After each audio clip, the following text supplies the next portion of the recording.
नारायणं नमस्कृत्यं नरं चैव नरोत्तमं देवीं सरस्वतीं व्यासं ततो जयमुद्धीरये। नष्टप्राये स्वभद्रेषु नित्यं भागवत सेवया भगवती उत्तम श्लोके भक्तिर्भवती नैष्ठिकी। श्रीमद् भागवतम स्कंद 2 अध्याय 5 श्लोक संख्या 11। समस्त कारणों के कारण येन सरोचिषा विश्वं रोचितं रोचयाम्यहम् यथार्को अग्निर्यथा सोमो यथा रक्ष ग्रहतारकाः येन स्वरोचिषा विश्वं रोचितं रोचयाम्यहम्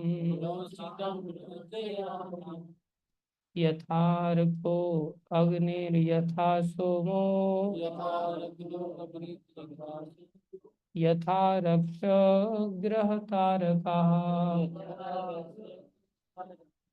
सब ध्यान से सुनो और फिर सब ऊंची आवाज में बोलो। येन स्वरोचिषा विश्वं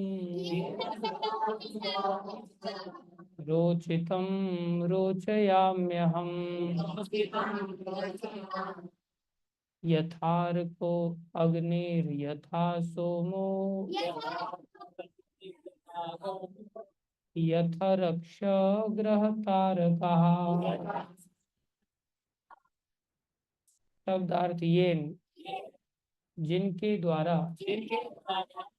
स्वरोचिषा अपने तेज से विश्वम सारा जगत रोचितम पहले से रचा हुआ रोचयामी प्रकट करता हूँ अहम है यथा जिस तरह अर्क सूर्य अग्नि अग्नि यथा जिस तरह सोमा चंद्रमा यथा जिस तरह वृक्ष आकाश ग्रह प्रभावशाली लोक तारका तारे। अनुवाद भगवान द्वारा अक्ष तेरा ध्यान किधर है, बोलता क्यों नहीं पीछे से। भगवान द्वारा अपने निजी तेज ब्रह्म ज्योति से की गई सृष्टि के बाद मैं उसी तरह सृजन करता हूँ जिस तरह कि सूर्य द्वारा अग्नि प्रकट होने के बाद चंद्रमा आकाश प्रभावशाली ग्रह तथा टिमटिमाते तारे भी अपनी चमक प्रकट करते हैं। ओम अज्ञानं तिमिरन्धस्य ज्ञानाञ्जनशलाकया चक्षुरुन्मीलितं येन तस्मै श्री गुरुवे नमः। श्री चैतन्य मनोभीष्टं स्थापितं येन भूतले स्वयं रूपदा मह्यं ददाति स्वपदान्तिकम्। वन्देऽहं श्रीगुरु श्रीयुतापनकमलं श्रीगुरुन् वैष्णवांश श्रीरूपं सागरजातं सहगना रघुनाथान्वितं तं सजीवं साद्वैतं सावधूतं परिजनसहितं कृष्ण चैतन्य देवं श्री राधा कृष्ण पदान सहगण ललिता श्री विशाखान्वितांश। हे कृष्ण करुणा सिंधु दीनबंधो जगतपते गोपेश गोपीकांत श्री राधा तप्त कांचन गौरंगी राधे वृंदावनेश्वरी वृषभानुसुते देवी प्रणमामि हरि। वाञ्छाकल्पतरुभ्यश्च कृपा सिन्धुभ्यैव च पतितानां पावनेभ्यो वैष्णवेभ्यो नमः। जय श्री कृष्ण चैतन्य प्रभु नित्यानंद श्री अद्वैत गदाधर श्रीवासदि गौर भक्तवृंद। हरे कृष्णा कृष्णा कृष्णा कृष्णा हरे हरे हरे राम राम राम हरे कृष्णा कृष्णा कृष्णा हरे हरे हरे राम राम राम हरे कृष्णा कृष्णा कृष्णा कृष्णा हरे हरे हरे राम राम राम गुरुवे गौरचंद्राय राधिकाय तदालये कृष्णाय कृष्ण भक्ताय तद्भक्ताय नमो नमः।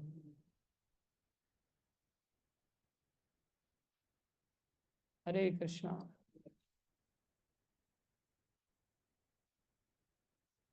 तात्पर्य अर्चनीय वंदनीय प्रातः स्मरणीय जगत गुरु श्रील प्रभुपाद जी द्वारा श्रील प्रभुपाद की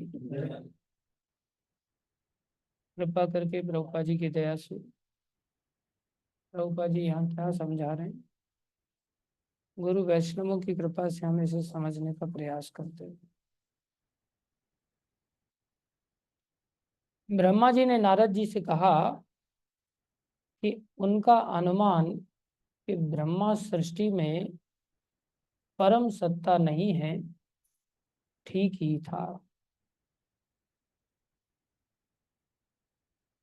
जब नारद जी ने ब्रह्मा जी को तपस्या करते हुए देखा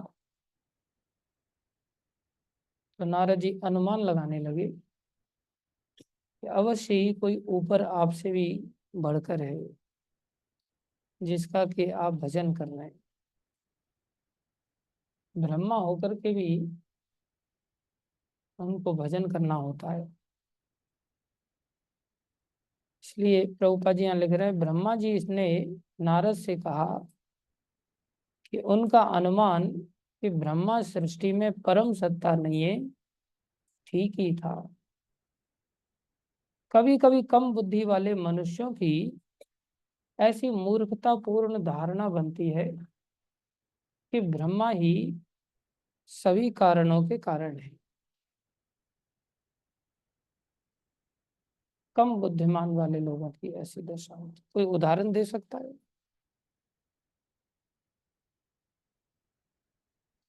किसने ऐसा सोचा था कि ब्रह्मा ही सब कुछ है? हिरण्यकश्यप। कौन था? हिरण्यकश्यप। उसके दिमाग में ये बात बैठ गई थी कि ब्रह्मा ही सब कुछ है, ब्रह्मा से बढ़कर और कुछ नहीं। तो उसने किसकी आराधना की थी फिर? ब्रह्मा जी की आराधना की थी। और ब्रह्मा जी की आराधना करके उसने बहुत सारे वरदान प्राप्त किए थे। वैसे वो एक ही वरदान चाहता था कि मैं मरूं नहीं। हम सब भी कुछ ऐसा चाहते हैं कि नहीं कि हम मरे नहीं बस। भक्त तो ऐसा नहीं चाहते। भक्त क्या सोचते हैं? जा मरने से जग डरे, मेरे मन आनंद, कब मरी हो कब भेटी हो, पूरन परमानंद। भक्त ये सोचता है कि मैं भगवान से कैसे मिलूं। भक्त ये नहीं सोचता कि मेरा जन्म मरण का क्या होगा। ये भी सोचते हैं अपने बारे में भक्त लोग कि भाई हमारा जन्म मृत्यु का चक्र खत्म हो जाए, जन्म मरण का झंझट खत्म हो जाए। तो मरना तो फिर झंझट खत्म भक्त भी करना चाह रहे हैं, मरना नहीं चाह रहे हैं।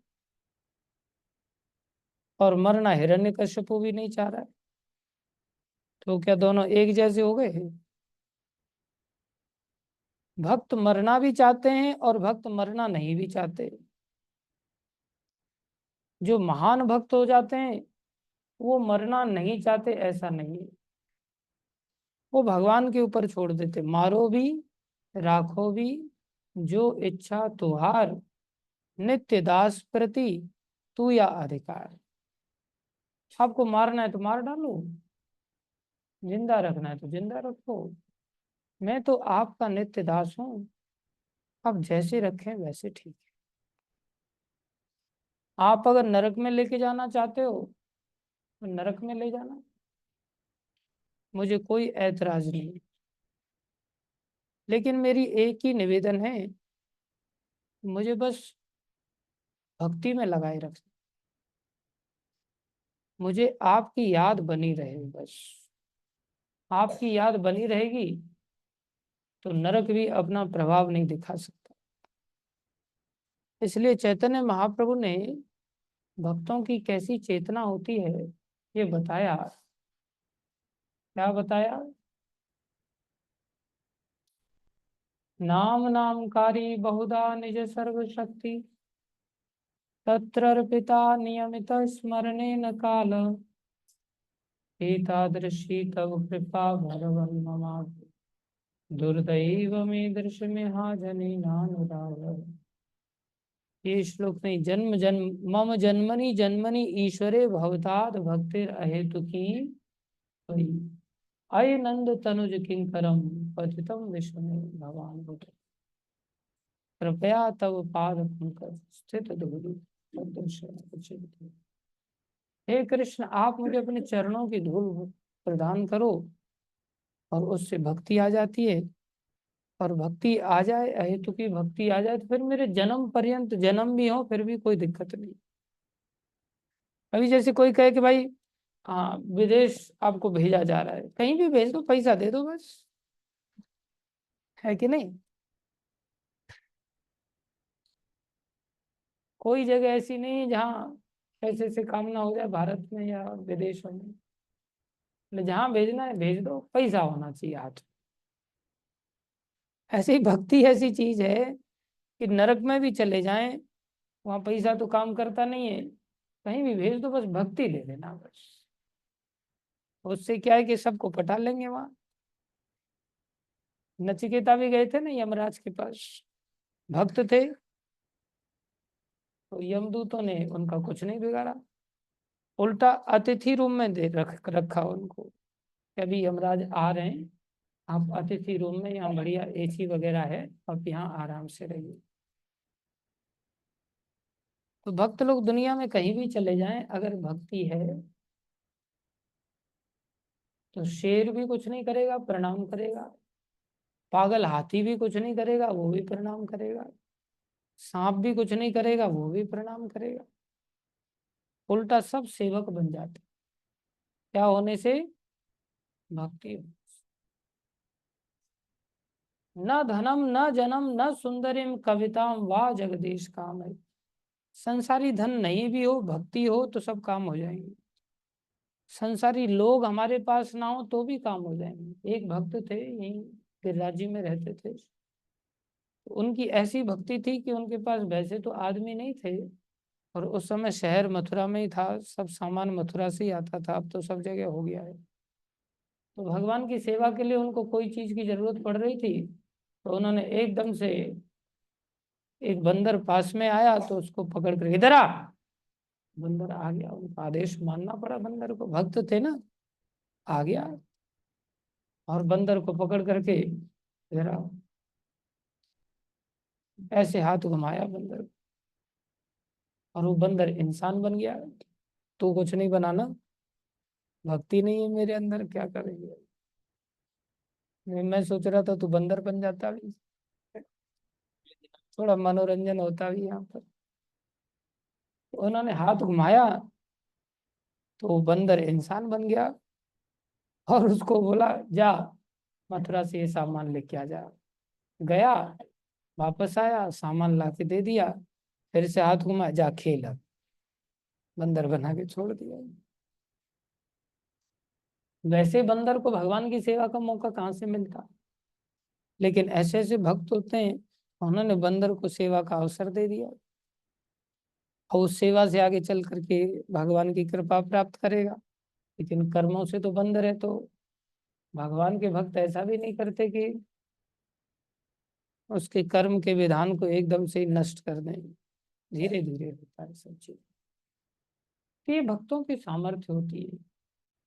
तो जो भक्त होते हैं ना, वो किसी चीज से प्रभावित नहीं होते, वो ये नहीं सोचते कि भाई मैं मरूं ही नहीं, ऐसा नहीं। आपकी इच्छा है, बस भक्ति दे देना, फिर चाहे कीड़ा बना देना या देवता बना देना।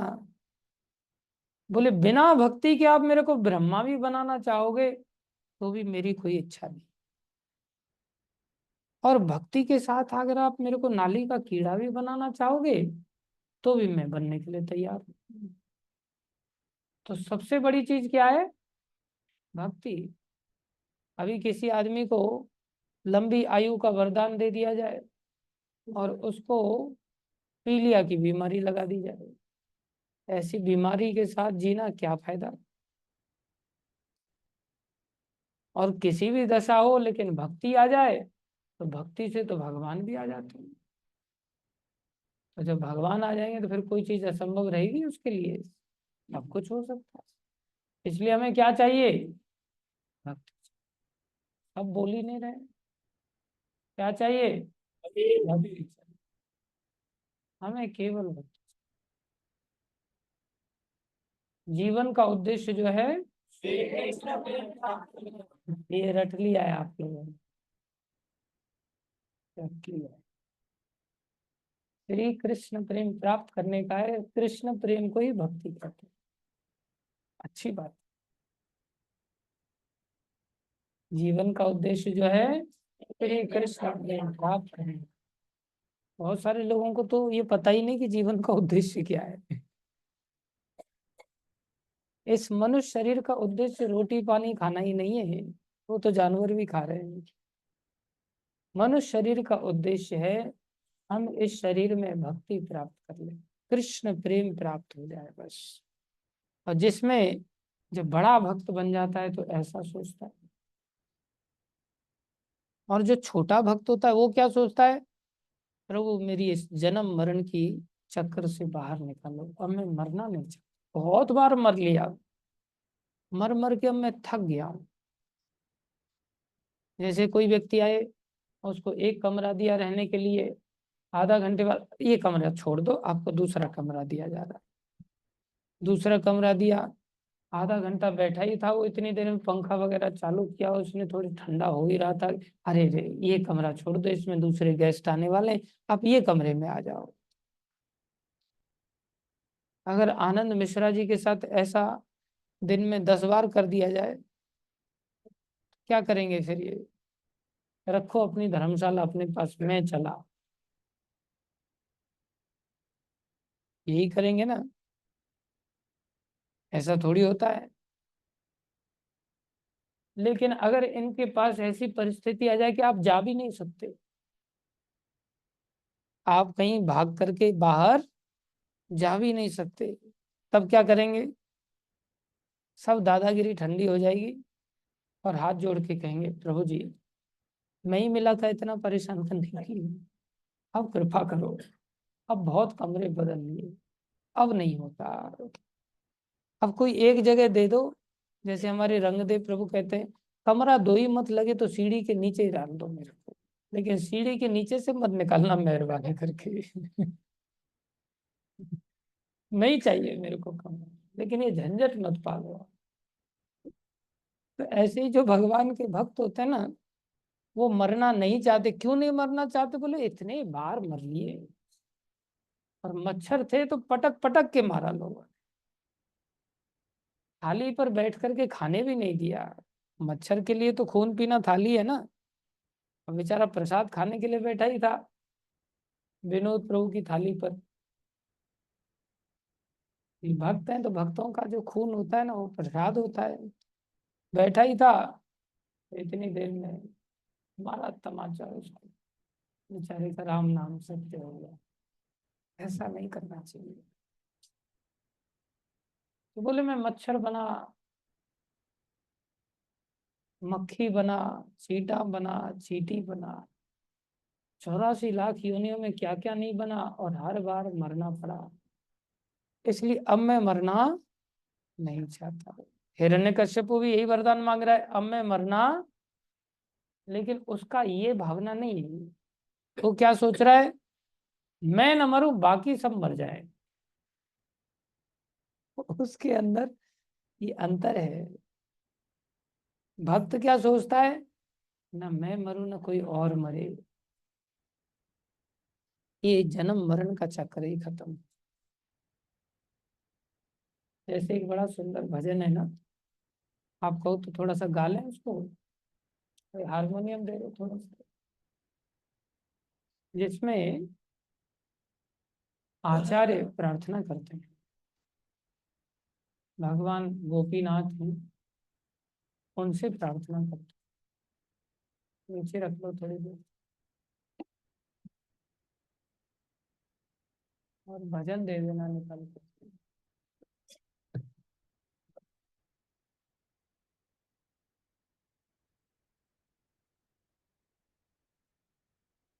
हाँ,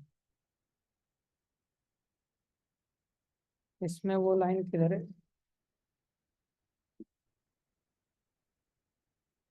इसका दूसरा भी है। हाँ,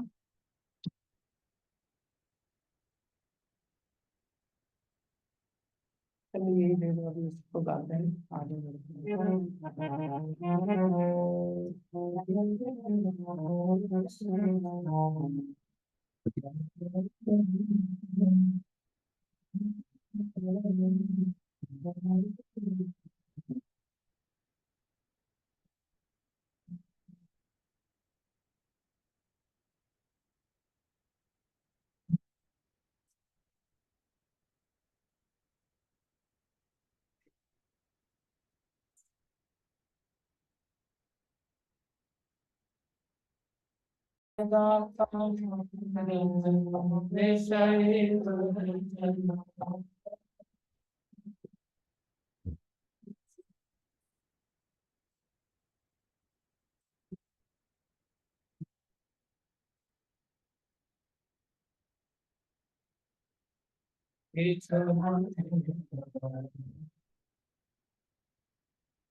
बड़े सुंदर शब्द हैं, हे गोपीनाथ। हाँ,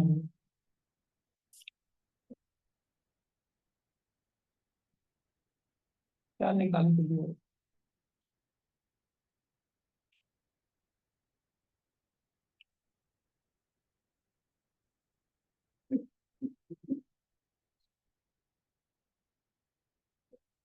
गोपीनाथ बुझाओ संसार ज्वाला, इस संसार रूपी अग्नि का आप नाश कर दो, समन कर दो।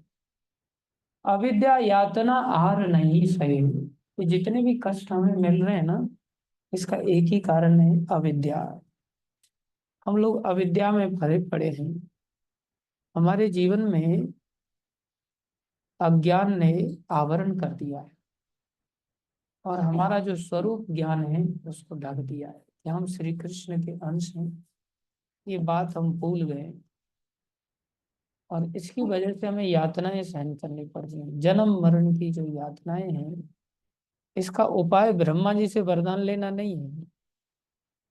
कोई सोचे ब्रह्मा जी से वरदान ले लूं मैं। ब्रह्मा जी बोले भैया मैं खुद अमर नहीं हूं, मैं तेरे को कहां से अमर बना दे। तो वो बड़ा चालाक था। वो कहता है कि अच्छा ठीक है, ऐसा वरदान दे दो, आप कुछ और तो दे सकते हो। बोले हाँ, जो मांगोगे सो दे दो। अच्छा ठीक है, फिर घर के अंदर न मरो। ब्रह्मा जी सोचे बाहर मर जाएगा फिर, तथास्तु। फिर वो कहता है घर के बाहर भी न मरो। कितना चालाक है ना। ब्रह्मा जी सोचे अंदर भी नहीं बाहर नहीं, तो भगवान सोचेंगे कहीं ना कहीं तो मार ही डालेंगे। ठीक है, ये भी दे दिया तथास्तु। इतने में भी उसका पेट नहीं भरा, और चालाकी निभा रहा है वो। न धरती पे मरूं, बोले ठीक है तथास्तु। तो सोचा कि शायद आकाश में मर जाए, बोले ना आकाश में मरूं। वो भी दे दिया उसको वरदान, ठीक है नहीं मरेगा भाई। और दिमाग लगा रहा है, ना अस्त्र से मरूं। अस्त्र विद्या जो अब नहीं रही, जो मंत्र पर काम करती थी। बोले ठीक है, जा अस्त्र से भी नहीं मरेगा। न शस्त्र से मरूं। चल ठीक है, गोला बारूद ये सब शस्त्र होते हैं, इनसे भी नहीं मरेगा। इतने पे भी उसको दिमाग अभी शांत नहीं हुआ। अभी भी उसको संदेह है, पता नहीं कहीं मर गया तो। फिर वो कहते कि ठीक है, और कुछ दे दो। बोले मां। बोले ना बेजान वस्तु से मरूं। चल ठीक है, ये भी दिया। मैं जानदार वस्तु से मरूं। चलिए ये भी दे दिया। फिर भी उसको दिमाग में अभी संदेह गया नहीं, मर गया तो डर बना हुआ है। फिर वो कहता है आपकी सारी सृष्टि में मैं किसी से भी नहीं मरूं। चल ठीक है, तू जा मर, ये भी ले ले वरदान। तो भी दे दिया। लेकिन अंत क्या हुआ? अंत हम सब जानते हैं, मरना पड़ा उसको। ये जो जन्म मरण की माला है ना, ये ब्रह्मा जी दूर नहीं कर सकते, क्योंकि उनकी खुद की दूर नहीं है। इसलिए ये तो केवल मुकुंद भगवान ही दूर कर सकते हैं, जो ब्रह्मा से बढ़कर है, जो ब्रह्मा के पिता है। उनके लिए अब सोचे, ब्रह्मा जी के लिए जब भगवान की दया नहीं हो रही, तो हमारे ऊपर दया क्यों हो जाएगी? ब्रह्मा भी जन्म मरण की माला में फंसे हुए हैं, हम भी फंसे हुए हैं। ब्रह्मा तो बहुत बड़ी। अरे भगवान के लिए ब्रह्मा शिव और हम में कोई ज्यादा अंतर नहीं है। भगवान के लिए तो इंद्र चंद्र ब्रह्मा आदि सब हमारी तरह तो जीव है ना। जैसे ब्रह्मा पुत्र है उनके, ऐसे हम भी बेटा हैं उनके। जो बेटा सुधर जाएगा, भगवान उसको बुला लेंगे अपने पास। इसलिए ये बात भागवत सिखाता है। संसार में कोई सिखाने वाला नहीं है। संसार में तो कोई मौत की चर्चा भी नहीं करता है, जबकि कितना कटु सत्य है कि आने ही वाली है। इसलिए इसकी चर्चा होनी चाहिए, और इसका समाधान का भी विचार करना चाहिए, और विचार करके उस समाधान की चेष्टा करनी चाहिए।